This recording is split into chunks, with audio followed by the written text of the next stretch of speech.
Gentlemen, welcome to episode number 59, Social Selling 2.0. 59. Man, we're going to be like senior citizens next week in the next week or so. I say we're catching up to, well, I won't go there. All right. So, hey, given that our show today is the face of uncertainty and how to succeed in the face of uncertainty, we are missing a guest. So yeah, I think we have change and uncertainty. So unfortunately, Meredith Powell Baxter was presenting today, got schedule reorganized somehow, and we're going to need to reschedule her for next year. So she's on stage somewhere right now. So and I hope she's go Meredith, go. So we wish her luck. That's right. And this stuff happens, I mean, how many times a day as sellers do we have to pivot and adapt to our new surroundings? So that's what we're going to talk about today. So join us in the chat. Yeah, we're also on a different platform today, StreamYard. So if there, please jump in so we know that this is working, right? And that we're starting to do this. And Carson, we can see you so much better now on StreamYard than we could before. StreamYard likes me more, I think. Yeah, absolutely. So I had to make sure that I looked dreamy for Leah Thompson this week. So that's why I'm trying to look spiffy for StreamYard. Oh, is it going to be a letdown? We don't have another video for you? Oh, you mean Biff isn't on this week? That'll be next week. I moved my schedule around so I could be on today. So Biff's not on. Biff isn't on Cameo. I mean, I know knowing you, I went looking for Biff. Doc's not on there anymore. But you got your Doc is hard to get. So I got Doc for my wife for our anniversary because we got married on October 21st, 2015. And I wrote the script for Doc on Cameo. I repost it every year, but it was just utterly brilliant. That's awesome. All right. Well, thank you, Reed. I'm glad you can hear us. Good. It looks like we're going here. Hey, I before we jump in, speaking of guests, I was just going through our guest lineup. So we have guests, I think, now into February of next year. But I mean, we have Larry Levine coming back next week. We have Matt Dixon. We have next year the CEO of Seamless AI. I mean, the list just keeps going on and on and on. And we just booked Sam McKenna today too. But it's going to be in April when she's back from maternity leave. So it's a ways, but she's on the calendar. That means we got to keep making shows. I know. Yeah. Can't go anywhere. And I think Biff's going to join us in January, right? There you go. That's what. All right. So let's talk about how to succeed in the face of uncertainty and change. And we just decided we're going to kind of cover what we were going to cover with Meredith and hope the heck that we can somehow provide some good answers along the way. So, hey, Carson, let's start with you. Is like, what? I mean, obviously in sales, we're always dealing with uncertainty. We're dealing with change. But what do you think's going on, or what's going on now, and what do you think's going to be going on in 2024 that are kind of going to be the uncertainty hand grenades that we're going to have to navigate? This is an important topic, and I meant it when I said earlier in the comments. Hey, we're all grappling with constant change. I used to joke I worked for SBC, now AT&T, and we used to joke that it stood for sudden big change, because the reality of sales is that things are always moving around. I think we got to get grounded in what does uncertainty mean as well. I think in the context of sales, a lot of times, things like technological disruptions, what we're experiencing right now with AI changes the landscape, changes the game dramatically. How we are engaging with our customers shifts, where they are on the buyer journey and when they're engaging sellers. We read the statistics that a lot of our customers are 57% of the way down the buying journey before they engage. So that adds some uncertainty to the mix. There's also economic changes. There's global events that transpire. I can tell you just even over the last 2 months, shifting and, even just show how we show up with our customers matters so much when they are going through turbulent or troubled times. So I think getting grounded in what types of uncertainty we are facing and our customers are facing, and then figuring out, what's the strategy? How do we need to show up different? At the heart of that is the customer. We have to make sure that we maintain a customer-centric approach, that we are listening to and paying attention to the data signals. That's another positive of kind of the technological revolution, as we get a lot of data signals that can guide us and help us make choices about the actions that we're making, propensity to buy, buying signals, marketing insights that we get. But those types of things can really help us. But showing up, seeking to serve, adding value, like we always talk about on this show, that is ultimately how you can still sell and frankly thrive amidst uncertainty. Brandon, I'd love to get your thoughts, because I know that the showing up, seeking to serve, and adding value is right along your mantra and talk track. What are your thoughts on thriving in uncertain times? Yeah, so I think what I heard is you talked about technology, you talked about the buyers changing, you talked about just global, financial uncertainty with the global markets, and then just global events that are taking place. Did I capture the four right? Those were the big ones, yeah. Yeah, and I would add to that, the only one I had was employee pool and how that's changing. And maybe it's more of my CEO hat.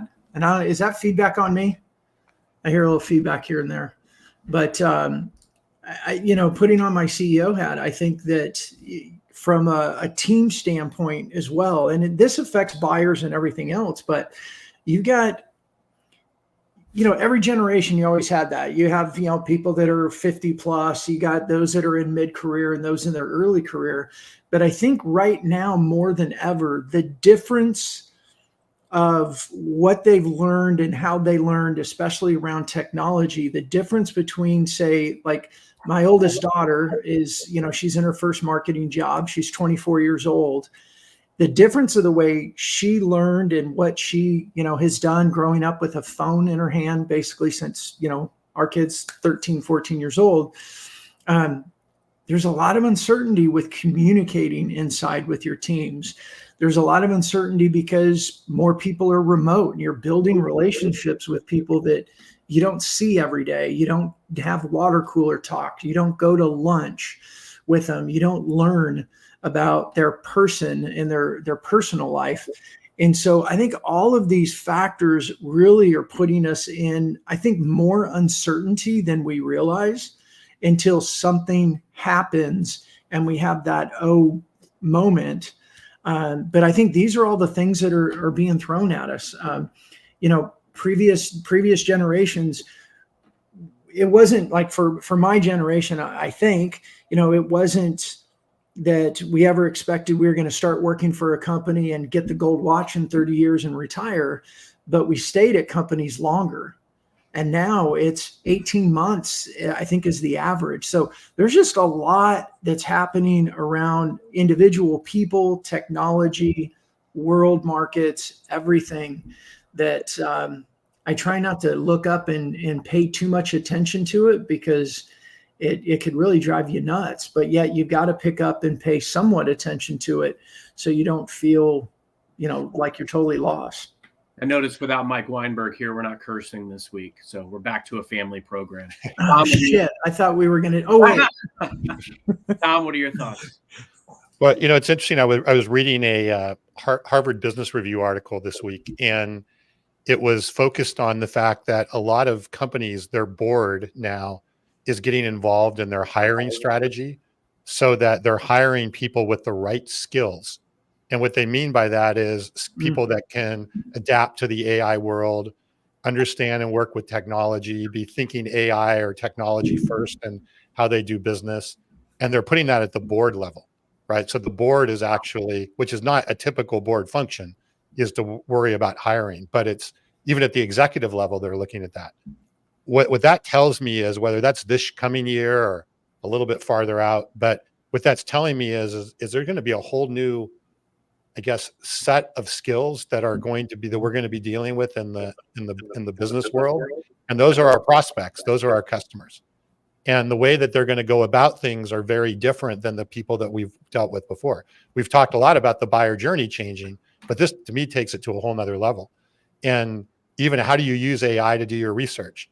I mean, even now with the new ChatGPT that just came out, it pretty much, if you're doing research, if it doesn't have it in its database of facts, it goes out to Bing and starts doing the research on the web for you.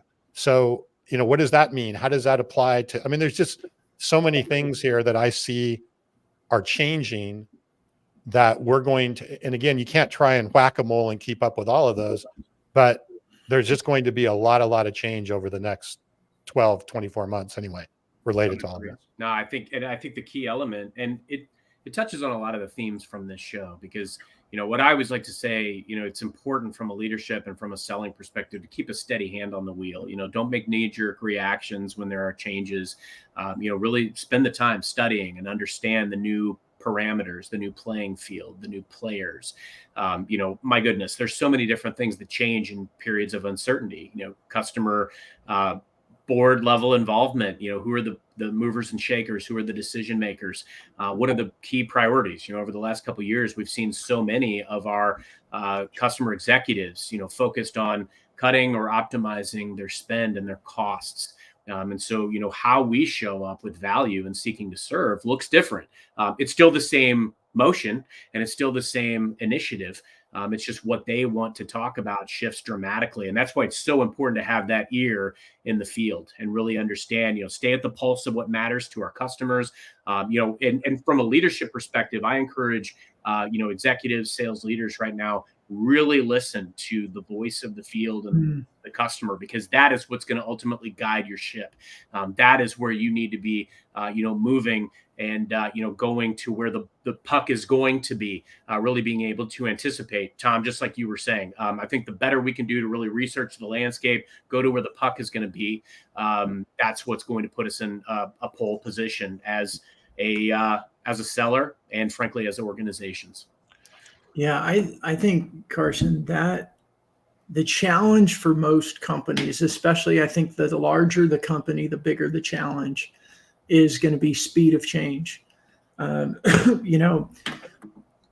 Most people are not early adopters, and most companies, we fight to get into our systems, right? And let our flywheel run and keep the systems moving and stay the course.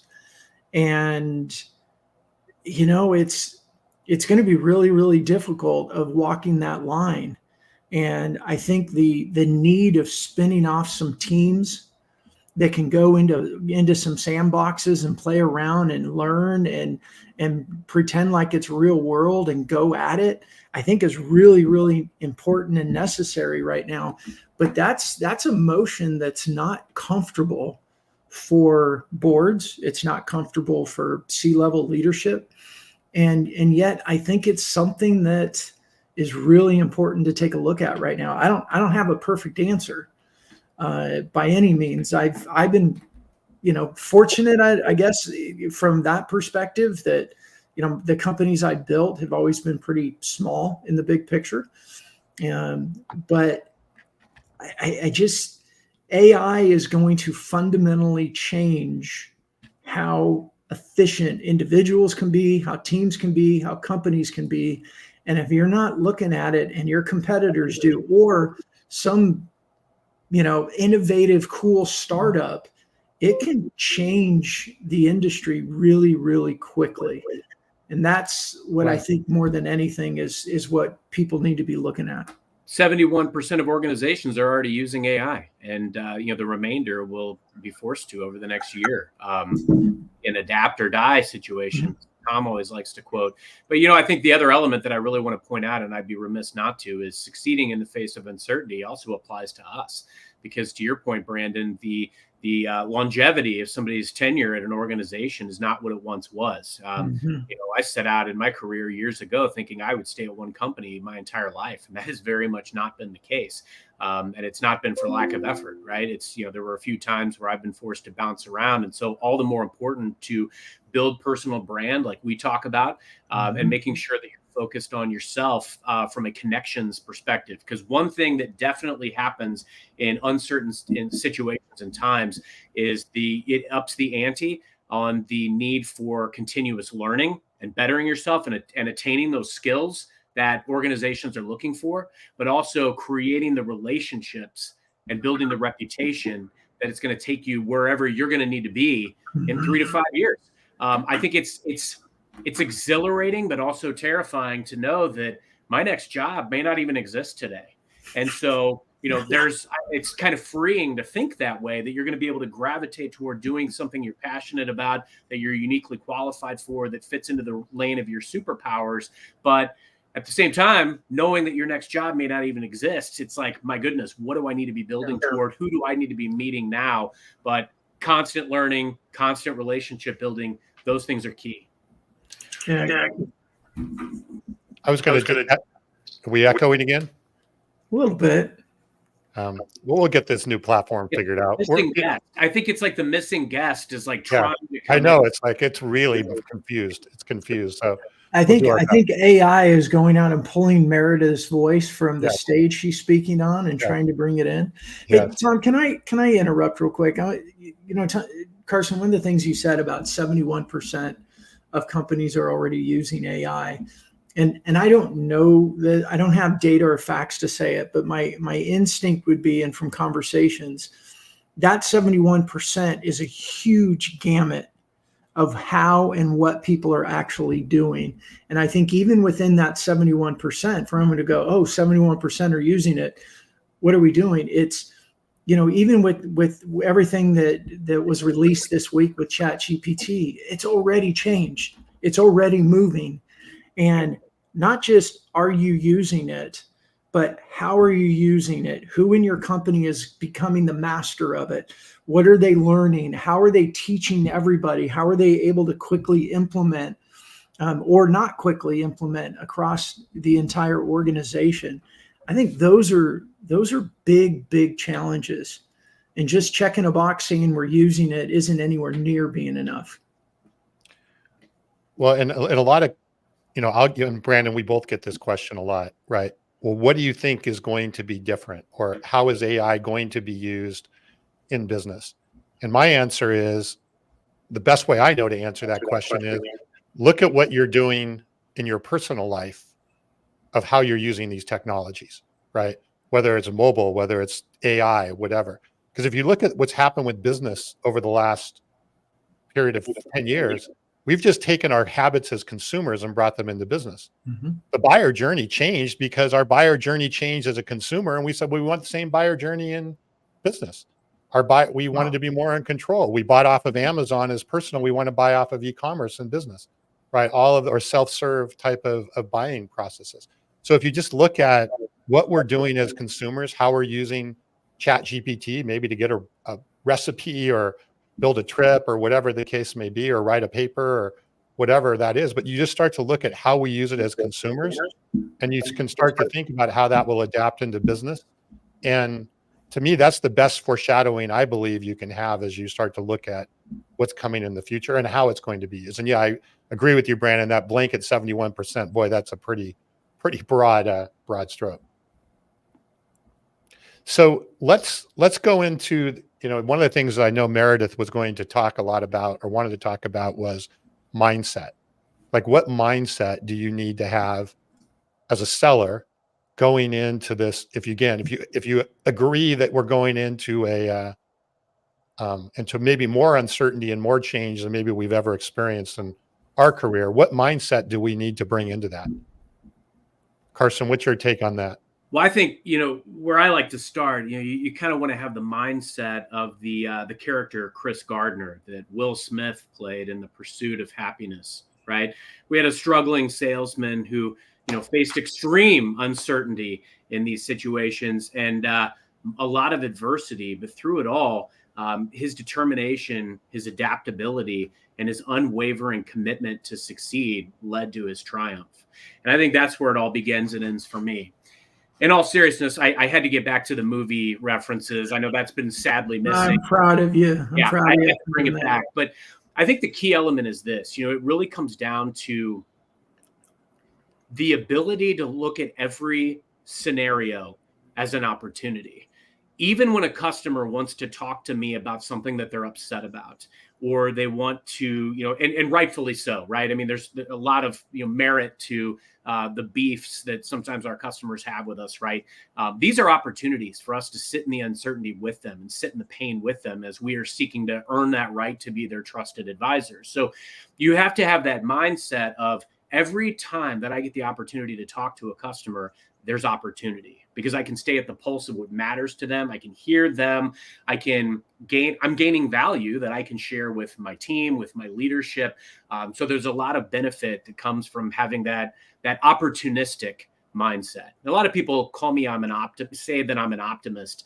I would say that I'm a perpetual optimist because I try to look for that opportunity in every situation and scenario. I think the other thing is just the resilience factor. You may hear more no's in uncertain times, but the no, and we're going to talk to Matt Dixon about this when he's on the show because this is in Jolt effect. Mm-hmm. The no is not because a customer doesn't want to do business with you. Yes, I've got it on my Audible. So, but the beauty, and Matt reads it, by the way, the beauty is that customers are not making these decisions because we haven't de-risked that decision enough. They're not married to status quo. So it's understanding that the no is actually the portal to, I need to find out more. And so that's the kind of mindset and mentality that we've got to have to survive and frankly thrive and succeed in the face of uncertainty is find out more, do your homework, research, study, understand the risk that exists for your customer and do everything you can to de-risk that and sit in that risk and be there as a trusted partner throughout that process. Yeah. Two things. One is, and I don't know, that feedback might be on me. I don't know why. But one is I've noticed there's some comments that I'm seeing directly on LinkedIn on my other screen over here that we're not seeing on StreamYard. So if you're commenting and we're not addressing it, we may not see it. James, I'm seeing your comments here, but I saw a couple others on the other one. So just for you guys, sorry, we'll get this StreamYard restream thing, whatever, figured out. Now I lost track what I was saying. Sorry. It was going to be brilliant. I was waiting. I know. Sorry. I sensed it. Mindset. Yeah. So anyway. Oh, I got it. I think, what you were saying is when customers are saying no, a lot of times it is like from Jolt effect.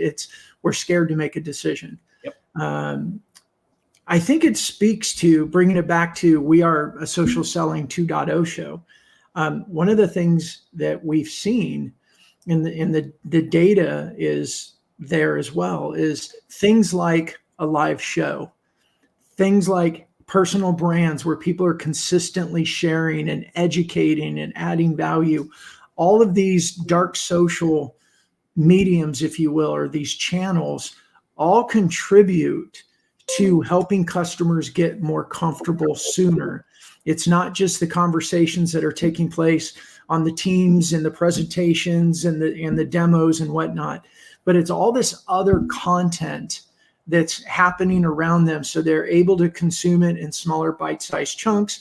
I think the repetition of seeing people and things like a show or on a podcast helps them get more comfortable because they're hearing it over and over again. Even before they're in market, they're starting to go through that education process. So I think that's another thing that's really important for companies that, a lot of companies have been scared of social and some of them for valid reasons, but this is another change that I believe companies have got to start looking at from a much more strategic than, oh yeah, go share some stuff out there and see if it helps.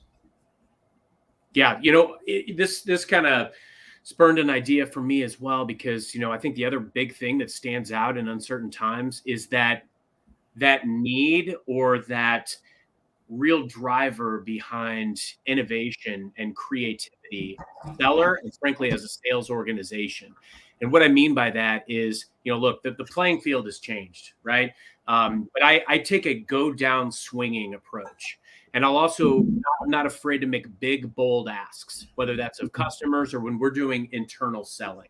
So if I know that, an important customer of mine is betting the farm on one of my competitors, but I've got something very valuable or that could be very valuable to them, or I can help them, maybe I'm reading their earnings report and I see that they need to cut costs, or, they've got a big merger or something like that, some kind of compelling event that I can reach out and offer to maximize or optimize their investment with us or the investment that we're making in them, and even just buying their business. We want to partner with you in a way that we are willing to buy the business that you're doing with XYZ company. What would it take? And being able and willing to make these big, bold asks. I was told last year on a big deal to pound sand by a couple of the people internally that said, you're not going to get this level of funding dollars and you don't even bother trying.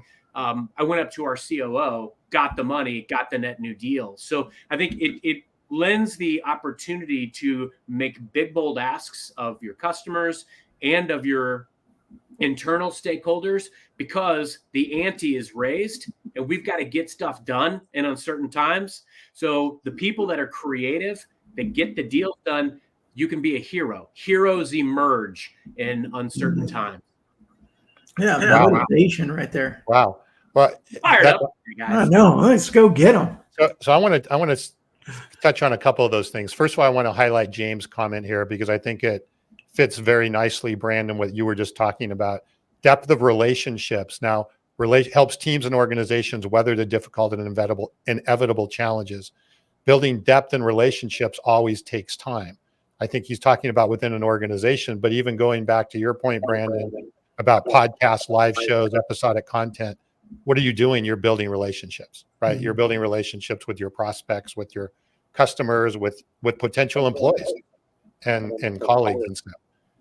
Second thing I wanted to point out, going back to Anthony Iannarino. Remember we was talking about when he does a discovery meeting, an initial discovery meeting, he doesn't start asking a bunch of questions. He briefs the prospect on what's going on in the industry. Mm-hmm. What a great way to help reduce that risk that we were just talking about. And again, changing the playing field about how we're navigating. We're becoming now the trusted guide in this area of uncertainty by providing some insights, which can also happen, of course, on the episodic content. But if we just keep doing that as we go forward. Mm-hmm. But the biggest one, Carson, that really hit me is your mic drop point there about think big and go big, right? Basically, which is what you're think bigger maybe and go bigger. And I actually think that in uncertainty, we tend to get conservative. We pull back, we more cautious, we navigate. And I think doing something in a bigger way, in a bolder way, helps you elevate as long as you're doing it with credibility. I think it's a really interesting strategy that I don't think a lot of people would think with. In fact, a lot of times will think the opposite. I'm going to go play defense rather than play offense. So that's huge. It's powerful when you can show your team or you understand as a seller or as an organization, what's the total addressable market? And then actually creating a strategy that gets you there. Like a lot of our sales strategies, I mean, we might hit the clouds, right? But we're not just exceeding through the stratosphere. And the way that you're going to do that is by going out and making big swings, big asks, big bold. And I think that's the other element. It reminds me a couple of years ago, I had a seller on my team. And he got what everybody agreed at the beginning of the year was an impossible quota. Impossible. I mean, we mathematically figured it out, and it was not possible based on if he sold literally everything to everyone. But he kind of checked out. He checked out a little bit. He started canceling our meetings. And I'll be honest with you, one of my favorite, most things that I'm most proud of in my career is earning this guy's trust, because he kept canceling our meetings. And I sent him a note and said, "Look, man, I know where your head is. You need to find a time for us to chat. I'll leave it on you, but you need to find a time for us to chat when you're ready." And we did. And I said, "Look, man, we're going to go down swinging. We're going to go out there. Here's the total addressable market. And here's the thing. If you do everything that you can possibly do and we have that as the story, I'll get you paid like a champ." Well, they made a change mid-year on the how the goals were kind of determined. And there was a multiplier in a couple of the products. And he ended up hitting that impossible goal. And so I think the point is, don't ever think about the result or the metric. Think about the process that gets you there. And in uncertain times, we might be shooting in the dark on a couple of these things, but that ability and that willingness to go out and deliver game-changing messages and solutions to your customers, to your organization, that's the stuff that takes you to the next level. Yeah. It reminds me, I've been reading this book. Anyone see The Obstacle is the Way? And great one. Couple things that you were saying stood out. Number one is it goes through in the beginning. It talks about all the companies that launched in down markets, small companies like FedEx and things like that, right? Like Microsoft. Microsoft was on that list too. Yeah. That started in a down market. And the point of that entire chapter was basically, look, there's the objective view of what's going on. There's a subjective view.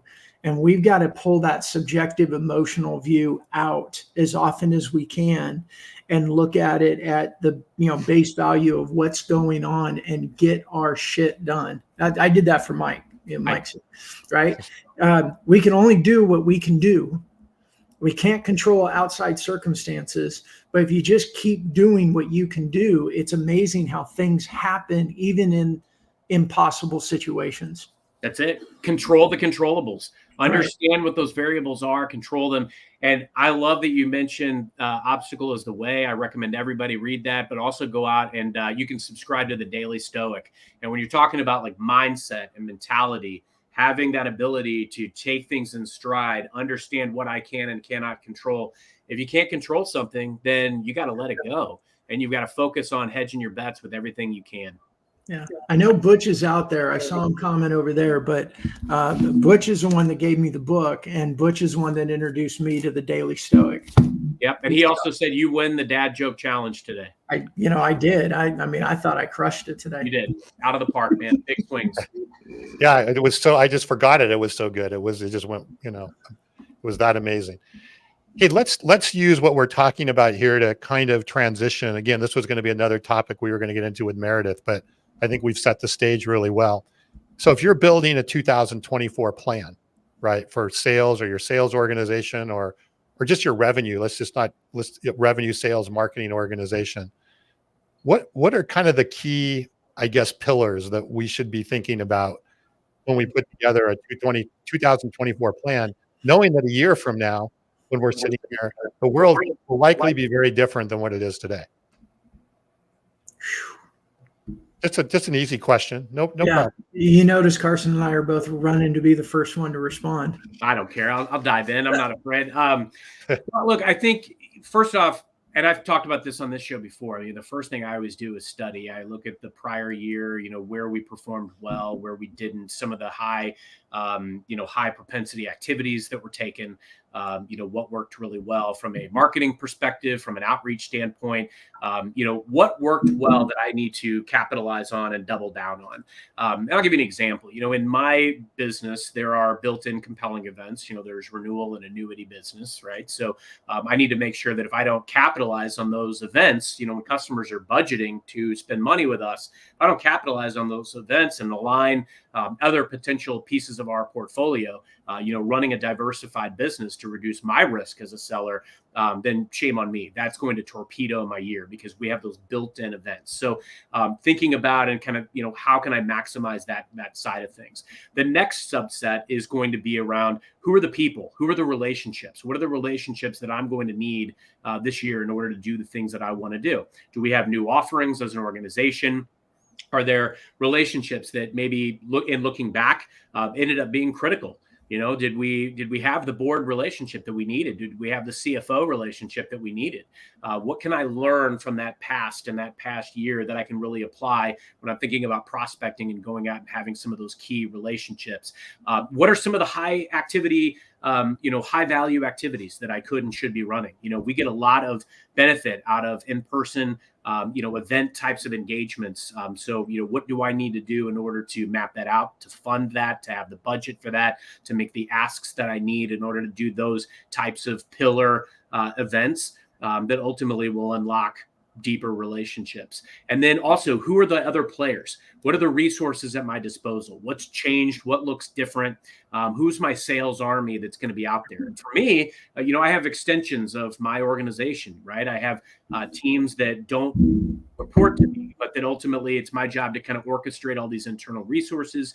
We have partner ecosystem that we work with very closely, and then we ultimately execute sales plays, for lack of a better words, just because we are trying to circulate conversations, tell stories. What are the stories that we're able to tell about how we're working transformatively with different organizations? So thinking very broadly, I would say you focus on the relationships and the resources and the activities that are going to be the highest value for the upcoming year based on what you've learned. And you set those milestones up as well to also pivot where you need to.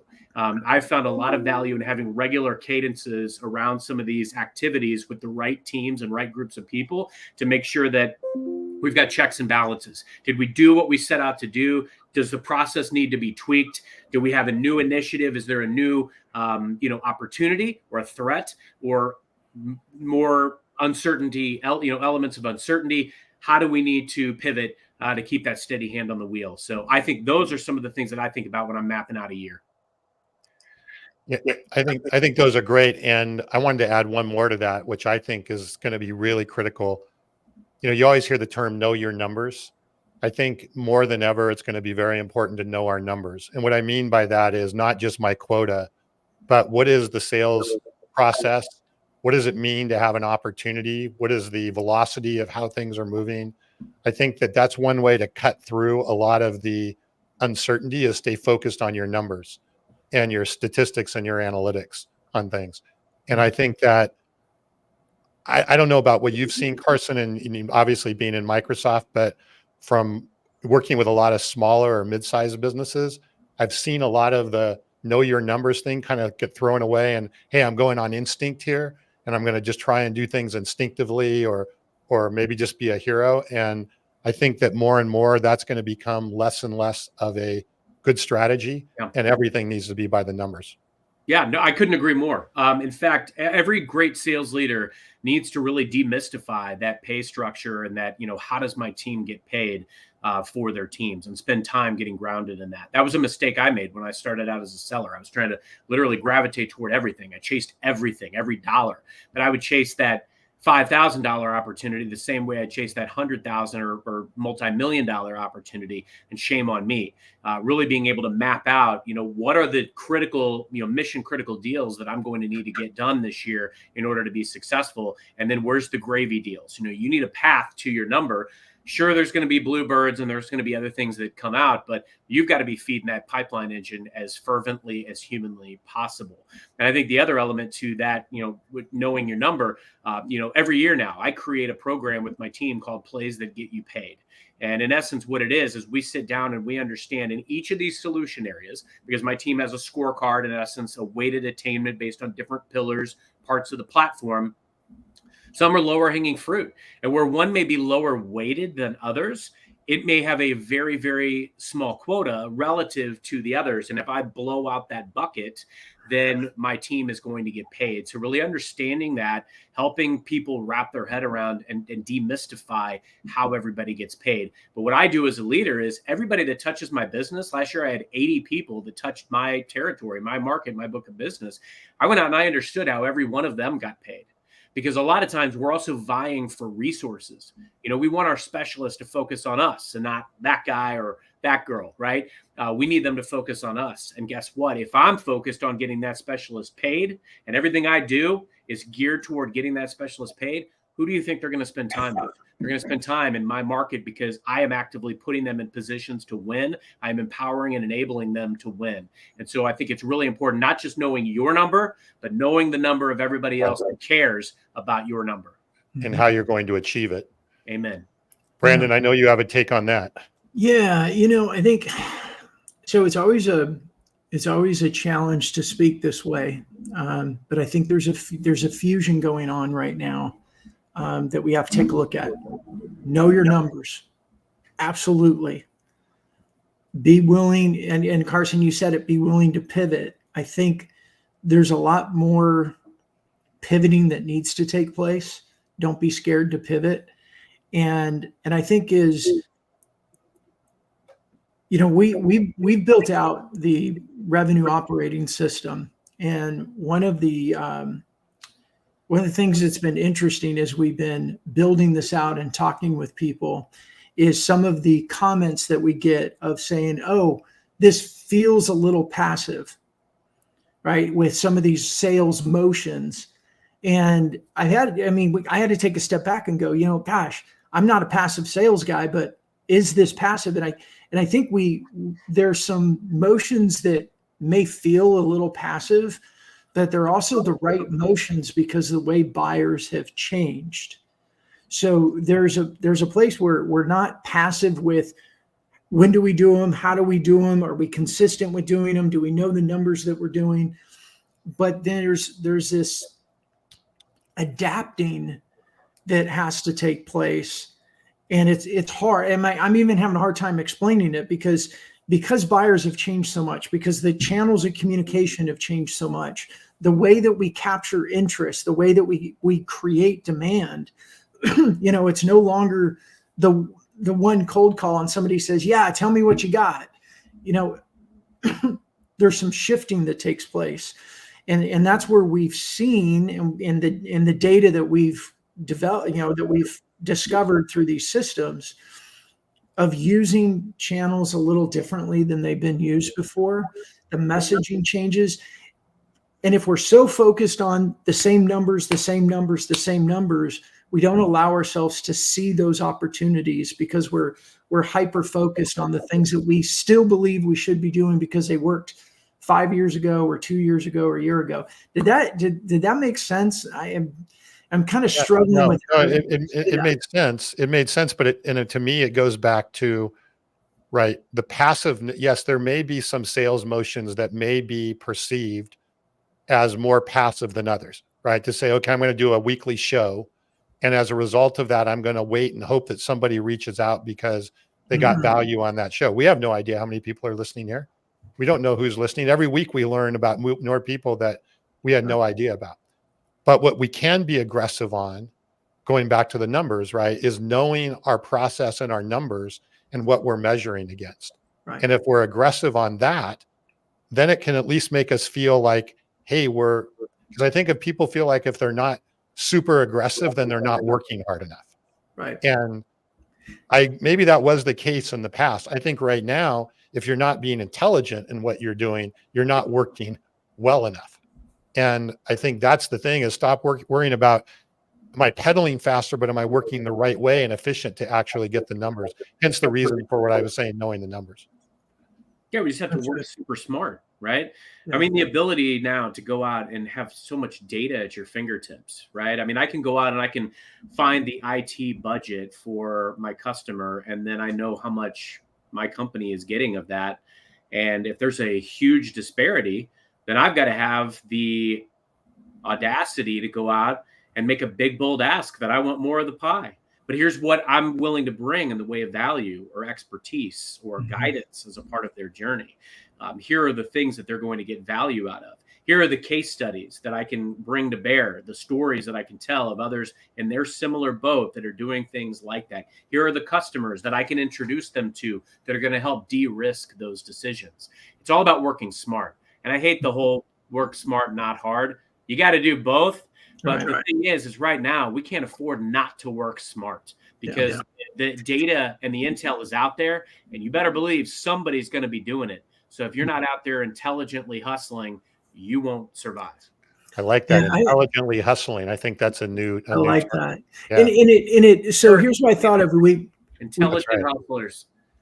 We talked about Anthony Iannarino and him being on the show and talking about when he goes in to do his presentations, that he's not asking them questions. He's going in and he's educating them on where it's going. Educating your buyers in a presentation might feel a little passive because in years past, you got in there and you said, hey, let me tell you the history of our company and how awesome we are. Let me show you the most impressive logos that we served. And it was all pounding our chest because that was part of the process of winning deals. That shifted. Now, it doesn't mean you don't get the presentation. It just means we've got to finesse a little bit more on what we do once we're in there, and then have a strategy and system for follow-up afterwards and make sure you're hitting those. Tommy, you talked about the show, and we talk with potential customers and customers about this all the time, because when we say, man, the episodic content, a show has been a total game changer for us. And we didn't start the show thinking we were going to generate a lot of revenue from it. It was more of like, hey, we want to educate, we want to be part. But once we started to find the value of our shorts using our shorts as part of our outreach motions. So instead of saying, hey, do you want to talk? It's more of, here's a clip from a show with Anthony or whoever talking about XYZ. As a CEO of your company, I thought you'd find value in it because the trend in the industry, these are the things that are happening. We're using it to educate, but we're using it in small, short clips. And then we're being very focused on the numbers. How many of those are we sending out? Are we sending them to the right people in the right cycle? That's what I mean with that fusion. It just took me a while to get there, guys. You know that. Sometimes I got to run around the block a few times before I figure out where that fits well with Carson's intelligent hustling, right? I thought intelligent, I mean, hustling in the past has meant how many phone calls have I made? How many emails am I sending? All these sort of, pardon? Yeah, you're spot on. Didn't know if I was echoing her. So I love that you're going there, because I used to work in a boiler room call center. I ran the place and everybody was like, oh, I made 100, 200, 400 dials today. Who cares? My best rep made 10 dials a day. Right. They were amazing conversations. he was an intelligent hustler, basically, is what he. Hustler. Yeah. It was a she. It was a she. It was a she. Okay. Yeah. So, hey, as we wrap up here, let's just each of us maybe if we were to give one primary tip or suggestion going into this next year, what would be the one thing that you would recommend to somebody to best handle the era or this era of uncertainty and potential change? Yeah. I always like to go to this. I like to say, and we're going to try to get Paul Riley on the show. He's got this phrase that he talks about because he wrote a book on uncertainty, and it's being a merchant of hope. So I wanted to throw that out there because that's very true, and that's ultimately what you want to be for your customers. So I want to give a shout out to Paul there. But I always like to say, you've got to set the table before you can feast. Take the time to understand the playing field and build the foundation for success. Mm-hmm. At the beginning of every year for me, I always spend the time really studying the past year, be a student, understand the playing field, the parameters, what works, what doesn't. And just because it doesn't work doesn't mean you get rid of it. It means you might tweak it. You might change things around. You look at where you fell down this past year, and then you course correct. Last year I realized that my plays to get you paid didn't work as well as I wanted to. So what I realized it was missing was a bi-weekly sync where we could actually look at, okay, what worked, what didn't, what do we need to do as a result of this action? What's upcoming? How do we want to change things and pivot because of changing parameters? So be a student, understand everything that you can control the controllables, and do everything you can to just keep a steady hand on the wheel. Mm-hmm. Well stated. Brandon. Yeah, very good. Yeah, I would say create systems for innovation within your company. And what I mean by that is you can't just throw everything up against the wall and be innovative. One of the things that I did in my old company, and I really liked it, especially because it fit my personality. But we had a small team within the overall organization of about 120 employees. Team members. I had a team of 4, me included, that we were constantly innovating, right? Because we wanted to stay ahead of our competition. We wanted to, we took a look at everything from a market share. Do we go, okay, where are ways that we can go wider and where are opportunities to go deeper? So we were always looking new products or new markets and all that. But it was a small team that was continually looking at innovation and creation and new. And we stayed away from the rest of the team that was in maintenance mode. Run the system, run the playbook, keep everything going. And I've been having more conversations lately with Daryl Amy, who's one of Larry Levine's partners. And Daryl's doing some really cool stuff with this, within organizations that are running EOS, and creating these micro innovation teams so that they don't get left behind. So I think that's what I would say is, change sucks. I get it. And we don't want to do it, but we don't have an option. So figure out that system that can create a comfortable way of addressing innovation, testing innovation, and implementing it when it works well. I love that, and I want to springboard. You talked about the innovation piece. One final thought. Just listen. listen very closely to what your customers are saying. And what- Carson, man, you stole my tip. You just stole it. Read your mind. I must have read your mind. Man, that was really scary, actually. Time traveled. But Yeah. listen to what your leadership is saying. Listen to what your customers are saying. Okay, so the 1989 James Bond film, License to Kill, Bond goes into this island and he's trying to penetrate, and he's ultimately trying to get revenge against a drug lord and an assassin that hurt his friend, right, and that killed his friend's wife. And so he stands there and he's meeting this gentleman, and he says, "Oh, so you're a problem solver?" And he says, "No, I'm a problem eliminator." And so I always try to pride myself in being the problem eliminator, eliminate my customers' problems, eliminate my leadership's problems. Because again, during uncertain times, heroes emerge. Be your customer's hero, be your leadership's hero, and you will survive and thrive in uncertain times. In fact, those are the types of things that are going to get your ticket to big paychecks and promotions. Well, and when you listen, right, when you really listen, you remove the uncertainty, right? That's the thing, right? A lot of the uncertainty comes from the fact that we don't listen. But since, Carson, you stole my tip, I'm just thinking the next strategy is just more pitch slaps. I think that's really the way to go over the next period of time, and I don't know about you, I'm getting more and more innovative pitch slaps every day. So there we go. It's innovative pitch slapping. That's We Hey, need to do a show on that. Like, people could share like their favorite or wildest pitch slaps. Hey, I got a pitch slap today telling me that I'd like to share with you the value of having your own podcast and show and what it could do for your revenue. Wow. Like, shit, that's brilliant. Why didn't I would have thought of that 2 years ago. Yeah, I don't know. My LinkedIn is starting to turn into like a dating app or something all of a sudden. I'm getting this. I've been getting a lot of those too. Yeah. So I don't get any of that. It's the model picture. They have like 7 followers or connections, and they tell me how intriguing my profile looks, and can I share my WhatsApp number with them so we can talk? Oh, okay. They get right on that. All right. Well, now that we have more innovative hustling. That's right. All right. Well, I think we did okay without Meredith. I apologize that we didn't, all of our sort of connections here got a little messed up. I know we haven't been able to quite hit as many of the comments as we would have liked today, but we'll get that uncertainty sorted out for next week. Larry Levine is back with us next week. I think that was one of our most popular guests, so excited about that. And can we throw out there too, for especially people that are on the podcast, you're listening to it. Hey, we'd really appreciate it. If you like it, be sure to subscribe. And if you really like it, you want to share it with people, snap a picture on your phone, share it with people, send them a link, click the button and share episode.